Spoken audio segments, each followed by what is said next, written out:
Figure 5.2 will be there on the next page to explain the Thomasson model.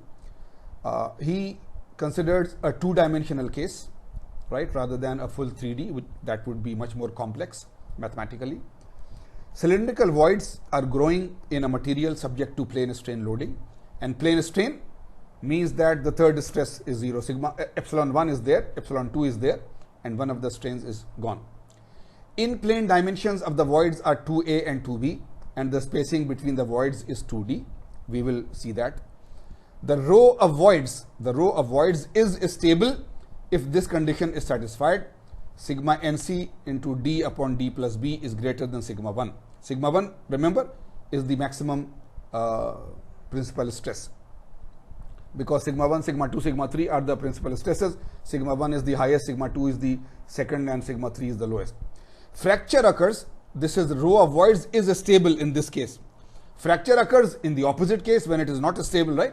So fracture occurs or the void become unstable when sigma nc upon d plus d, d upon d plus b equals sigma 1, right, equals sigma 1. So then, yes, as long as this is more than that, it is stable as soon as it becomes equal to this. And sigma 1 is, of course, maximum remote principal stress. We will just show you the figure, and let me remind you that the Thomasson model is a serious improvement on the Rice and Tracy model, because Rice and Tracy model is having only one void. So for failure, it has to assume that this one single void becomes large enough to cause failure. Thomasson model has two voids, you will see, and then the interaction effect between them. But still, this improved version, Thomasson model, is of limited practical value.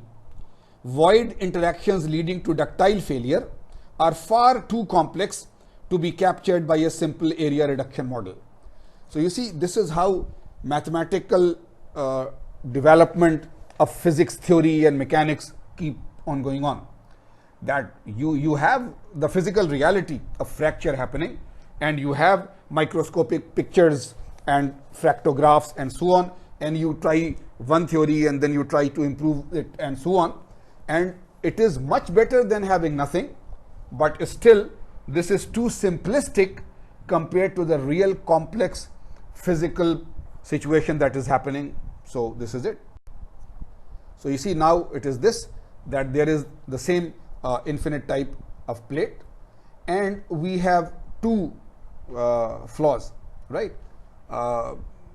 The minor and major axes are 2a and 2b, and the distance between them is 2d. The remote stress, maximum remote stress, is sigma 1, right? And in between this sigma normal, right, in between interaction.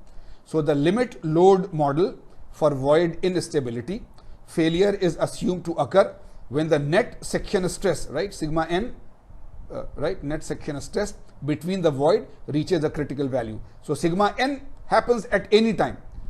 As long as we are increasing the stress, this sigma n is increasing, but sigma nc, which you saw on the previous page, is a critical value of sigma n. So when sigma n reaches a critical value, and sigma n is this normal stress in the interaction area, right, in this interaction area between the two voids.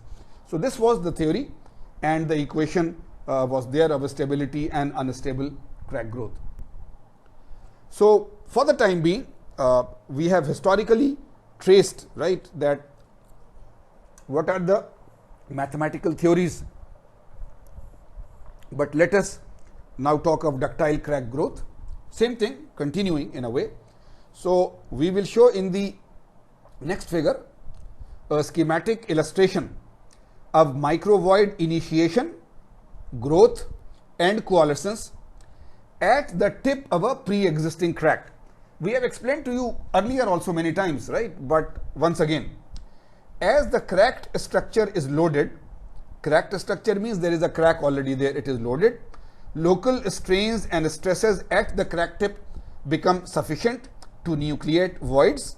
Void nucleation is the first step, we have already seen that many times. Voids grow as the crack blunts, right? Blunts means the sharp corners become blunted to a radius, and eventually link with a main crack, right? These are small cracks when they eventually grow blunt and link with the main crack. The process continues and the crack keeps on growing in this figure. Next figure is a plot of a stress and a strain near the tip of a blunted crack. A stress reaches a peak at approximately 2 times the crack tip opening displacement. We will see this is very critical, right? Whatever mathematical theory we have described just now, based on that these plots are there. So stresses reach a peak value at about 2 times the CTOD distance. Nucleation, void nucleation, typically occurs when a particle is about 2 delta from the crack tip. Delta or CTOD is the same thing. So when the particle, right, remember that embedded particles are there, and wherever they are, there are increased stresses because of the discontinuity and so on. So if that embedded particle, impurity particle, second phase particle, call it whatever, if it is roughly 2 CTOD distance from the crack tip, from the larger, then nucleation starts to happen. Ductile crack growth is usually stable and produces a rising resistance curve, right? Those things you understand to some extent now. So let us see these figures. So this is it, right? Mechanism for ductile crack growth. A is the initial stage. So you have a crack which is macroscopic, and then there are embedded particles, right? Embedded particles. And when you now increase the load, this crack also blunts, right? Because CTOD is happening, crack tip opening is happening. So this has blunted, and also nucleation has happened here, isn't it? Nucleation has happened on this embedded particle, on this embedded particle, and so on. And because there has been enough load or a stress remotely to cause this blunting and CTOD, so this crack has also grown a little. And ultimately, right, ultimately this will coalesce with this. Ultimately this will coalesce with this. So initial state here, void growth at the crack tip, void growth at the crack tip, and finally coalescence of voids with the crack tip.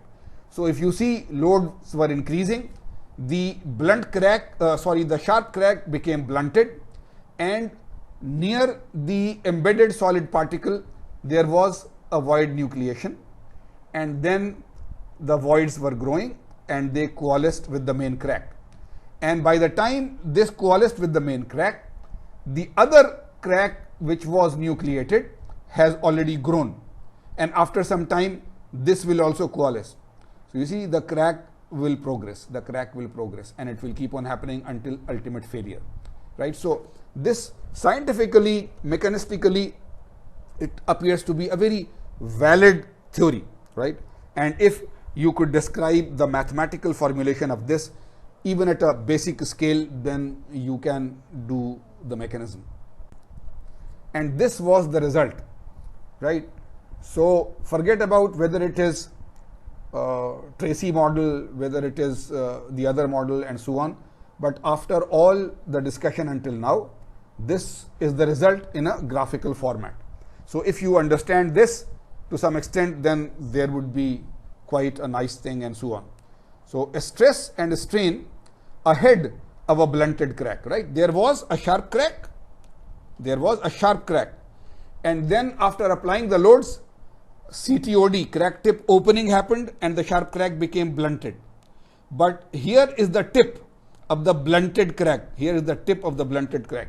So a stress and a strain ahead of the blunted crack tip, determined by finite element analysis. So, right, whenever we try to do, if we try to have an exact mathematical model, then because we do a lot of assumptions, so the model is there. First of all, it is very difficult to have an exact equation, Rice and Tracy type of model, and so on. But then you incorporate this type of model in a finite element simulation. Remember, right? Newton-Raphson method, anything else, that you divide the curve into small portions, and each of the portions is a linear portion. So the equations and so on can be done, and then you keep on adding those results. So this is based on finite element analysis of the previous theory. Okay. On this side is the sigma yy. Sigma naught is a, what do you call it, reference stress, and this could be equal to the yield strength of the material if the theory says that this is some reference. So actually this is sigma yy, right? Because we know, if you remember the previous diagrams, that sigma yy, if the crack is along the x, right? If the crack is along the x direction, then the load is being applied in the y direction in mode 1 loading. So sigma yy is the basic stress that you want to find out. So sigma yy is that stress. It has been divided by sigma naught just to make it non-dimensional.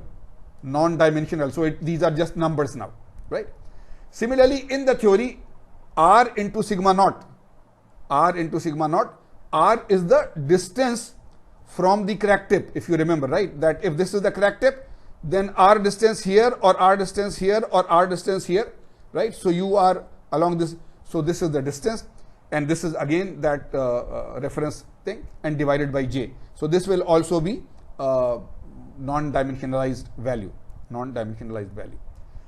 So now n is equal to 10 in this, remember, hardening parameter, and there is a small scale yielding, right? There is a small scale yielding in this particular case, and this is the equation. This is the equation for stress, and this is the equation for plastic strain at theta is equal to 45 degrees. And this stress is at theta is equal to 0. Remember that if it is the blunt crack, then exactly along this line theta is equal to 0, and theta is measured as any angle. So 45 degree is that. So they are finding plastic strain at 45 degrees because that is the angle or orientation along which the shearing will happen.